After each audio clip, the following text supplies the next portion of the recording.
Well, I like how he's very involved with the class. It's always a discussion instead of a That lecture. and it's kind of goofy. I'm gonna be honest with you. It's kind of goofy. Alright. That's cool. What does George Carlin have in common with your chemistry professor? Teachers and thinkers with a sense of humor, with the courage to engage in an entertaining way with an audience, can interact in a meaningful and lasting way. It's all about the idea of performing, of influencing a group of observers through rhetorical speech and action in a way that's not off-putting or dull. As pedagogy and teaching techniques continue to evolve, more analysis of teaching as a form of performance has emerged.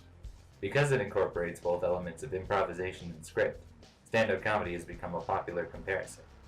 Kevin McCarran, a professor at Roehampton University, explains that for the seminar to work, to be considered a success, I need the students to contribute, to actually impose themselves and their views so that they help shape the dynamic and the direction of the seminar. Just as good stand-up comedians will always interact with a particular audience in front of them.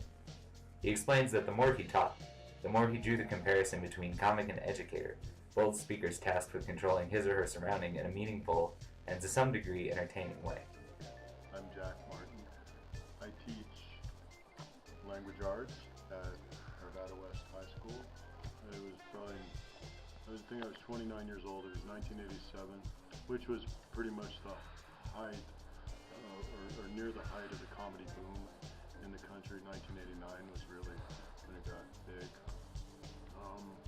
I used to go to the Comedy Works in downtown Denver and watch the open mic nights, and one night I went there and I saw a guy I knew in college. He was a friend. I was in classes with him, and I thought, I'm as funny as he is. And so I wrote some jokes, and 6 months later I got on stage. In fact, I tend to be I tend to be monotone anyway, but I got up there and the way I react to being scared is I tend to get really calm, and because of that I got compared to Stephen Wright a great deal. Oh yeah. And I was writing some jokes that were kind of surreal, and I'd always liked Stephen Wright, so it didn't bother me. I was a teacher when I decided to perform. I'd been teaching, I started teaching in 1983. And I started stand-up in 1987. But I'd always thought I kind of wanted to be funny. Humorous critics have approached the concept of humor in the classroom with skepticism, believing it to be more of an unnecessary distraction from important classroom materials. Journalist Mary Lee Couric warns that the mere inclusion of classroom humor does not automatically guarantee learning will take place. It must not exceed appropriate boundaries. While this argument certainly has some validity, a competent teacher can appropriately juggle the elements of humor with his or her classroom expectations without having to sacrifice content. In 2001, a panel of professors at Arkansas colleges surveyed over 600 students from 11 universities, and of them, 68% agreed that humor in the classroom relieves stress, and 66% agreed that it bolsters a healthy learning environment.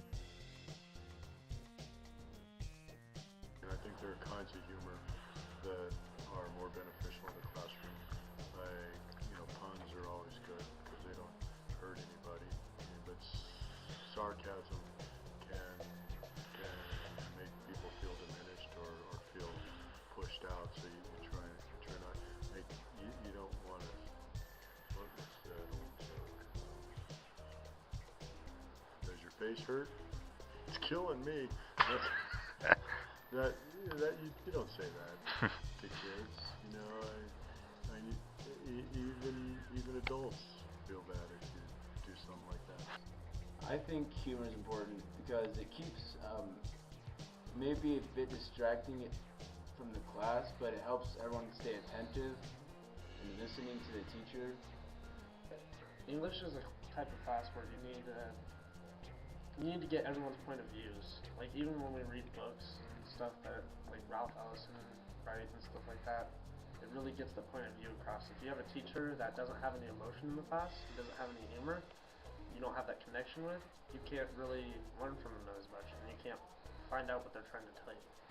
Whereas in this class, with Mr. Martin, it really opens up that connection between us so that I can understand what he's trying to say, and I get more involved. I think often they appreciate the fact that I try. I don't know that they always think I'm funny. Everybody has a different sense of humor, and you know, but I try to adjust it to the classes. You know, like with ninth graders, I tend to do more physical humor, you know, because that's what they get. I mean, some of them are more sophisticated, but with and I can with the AP kids, the seniors, I can trust them to have a more sophisticated humor, but I do trust them if I tell a couple jokes that they will come back to paying attention again. You know, they understand. Or sometimes you got to stop and let somebody else be funny too. You know, I mean, in order to be a teacher, you have to be generous. You know, a stand-up comic doesn't always have to be generous. Stand-up comic has to be in control of the crowd. And part of being in control of a classroom is listening to others as well. It's true of stand-up too, but it's a different kind of listening. I probably get more satisfaction from teaching than I did from doing stand-up. Stand-up tends to be sort of less about helping people than just getting a laugh. It's about drawing out a single emotion from people. And in teaching, you're really trying to help people. That's why I'm a teacher. Humor can be very beneficial if it's the right kind of humor. You know, it can help bring home a point, or it can give the brain a rest. But humor is a stress reliever. People love to laugh. People love to laugh.